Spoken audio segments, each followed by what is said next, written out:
My Lords, I have added my name in opposition to clauses 147 and 148 standing part of this bill, tabled by my noble friend Baroness Mackintosh of Pickering and supported by Baroness Jones of Moulscombe, which enshrine the government's intentions to expand the rollout of water fluoridation throughout the UK.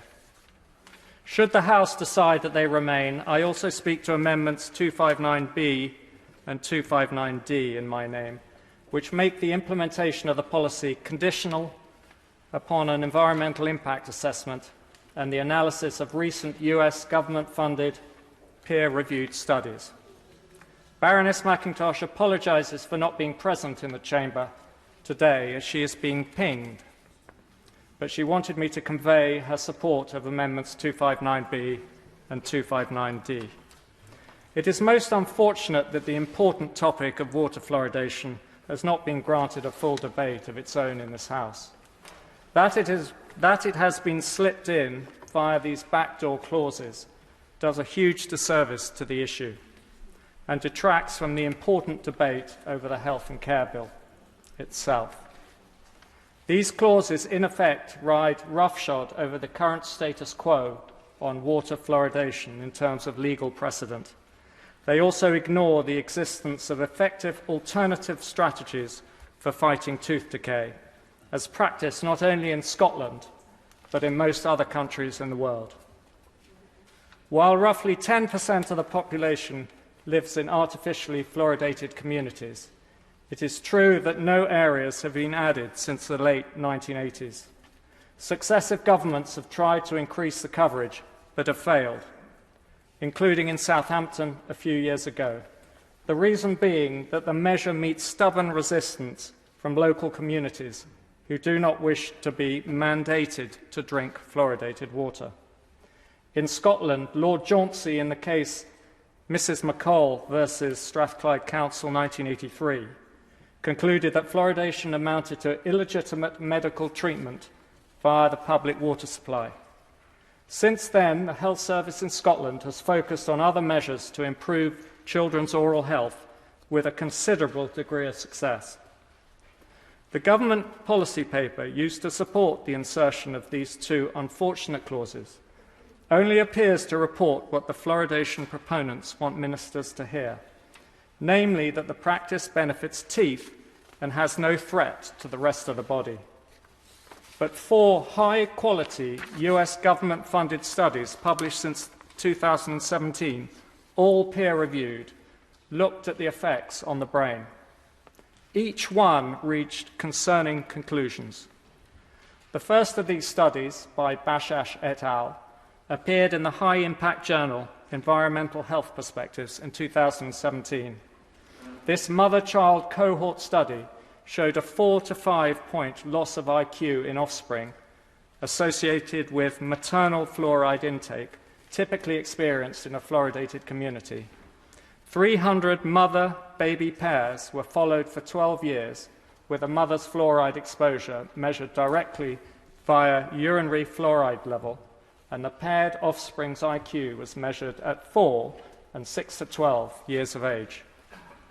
Since this study, a further 3 similarly robust US government-funded studies, Bashash 2018, Green 2019, and Till 2020, all point in the same direction: damage to the infant brain, IQ loss, and/or increased ADHD symptoms associated with fluoride exposure at the doses experienced in artificially fluoridated communities, which I might add were at lower fluoridation levels than those considered for the UK, 0.7 ppm versus 1 ppm.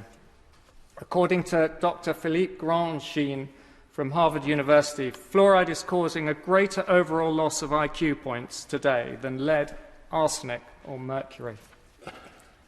Another recent study in 2015 by Professor Stephen Peckham, an advisor to the Select Committee on Health, chaired by Jeremy Hunt, showed that incidences of hyperthyroidism are nearly twice as likely to report high prevalence in the West Midlands, which is a fluoridated area, in comparison to non-fluoridated Greater Manchester. Professor Peckham's study has been omitted from the policy paper's references.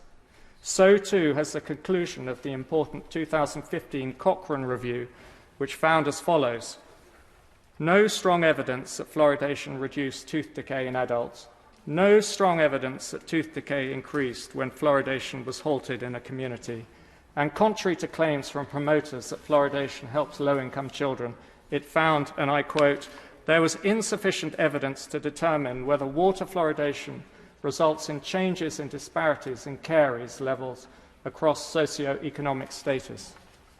My Lords, all these scientific findings are extremely important, but I find it very worrying that they appear either to have been ignored or dismissed by the authors of this policy paper.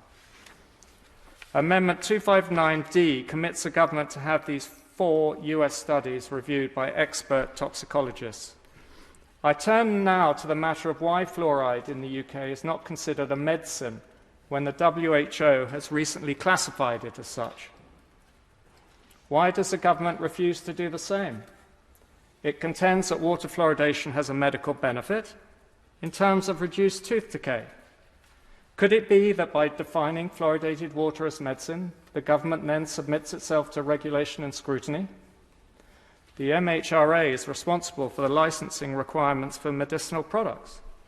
If fluoridated water were treated as a medicine, individuals would then have the absolute right to refuse the administration of water fluoridation by choice, and industrial-grade fluoridating chemicals would not be allowed. Of course, if it were defined as a medicine, it could not be administered without consent. When fluoride is delivered via toothpaste, the individual has a choice in the matter. When fluoride is carried through the public water supply, there is no individual choice, and the ingested fluoride goes to every tissue in the body, including those of the unborn child. This is particularly unfortunate for lower-income families who cannot avoid avoidance measures, such as bottled water or filters. Moreover, there is no assessment of individual health, size, dose, physical and mental state. Contrary to the direction of modern medicine, whereby treatments are increasingly tailored to the individual, water fluoridation is a crude one-size-fits-all strategy. The legality of the government's determination to avoid defining water fluoridation as medicine is questionable. The Supreme Court of Canada, in the Municipality of Toronto case in 1957, held that fluoridation was using the water supply for a medicinal purpose, and this was separately reaffirmed by Lord Chauncey years later. The Lord Chauncey decision explains why Scotland has no communities with artificial fluoridation.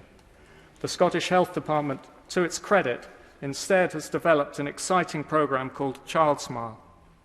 This is a programme of early education on both dental hygiene and diet. This programme involves both schools and parents and has proved successful and cost-effective. Not only has dental decay been reduced, but the overall health of children in terms of fighting sugar consumption and obesity has been improved. In my view, this programme is relevant to the cut and thrust of this bill, but has been ignored in the policy paper. Given the success of Child Smile in Scotland, I would ask my noble friend the Minister whether the government will consider a rollout of this programme throughout the UK. It is conservatively estimated that only 2% of the water supplied by water companies is consumed by domestic users. This would mean that 98% of the water containing fluoride would re-enter waterways with the potential for damaging plant and aquatic life and entering the food chain.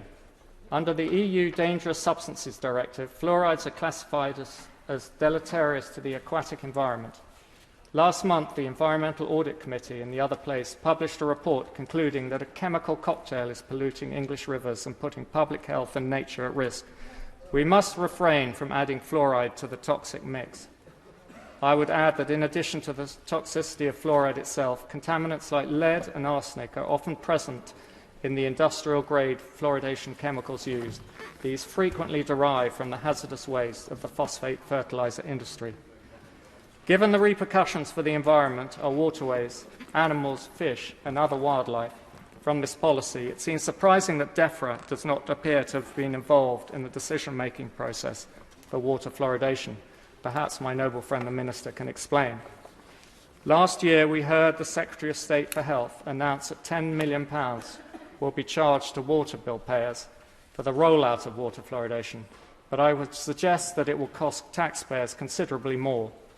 Greater Manchester has around 22 treatment plants which would need to be refitted for £1 to £2 million each.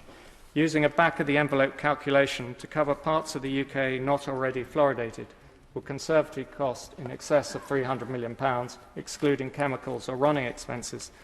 The policy paper fails to reveal how much the proposals will actually cost. Perhaps my noble friend the Minister can share with us the forecasted costings of rolling out water fluoridation throughout the UK in terms of plants, chemicals and other extraneous expenses.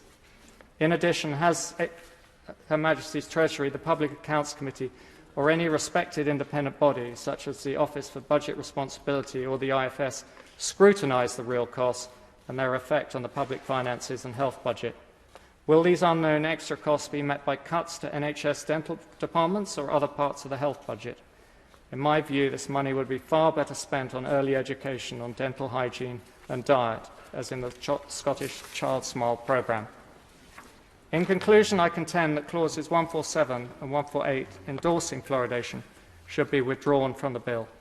There is significant evidence that findings of fluoride's neurotoxicity at low doses have been established and are not going to go away. In fact, the evidence becomes more compelling with each month that passes as more research comes to light. Since 2016, the United States National Toxicology Program has been engaged in a systematic review of all the neurotoxicity studies. I believe that it would be prudent to wait for the publication of its final report, expected this year, in order to aid the Department of Health and Social Care's much-needed reassessment of this issue, either via the next PHE monitoring report or otherwise. The overriding need to protect the development of the infant brain should be placed above any further effort to promote this well-intentioned but outdated practice of water fluoridation. We must pause this policy whilst the government appoints a more diverse array of scientific advisers and digests the US post-2017 studies, and until we know beyond reasonable doubt that we are not harming the infant brain or the environment.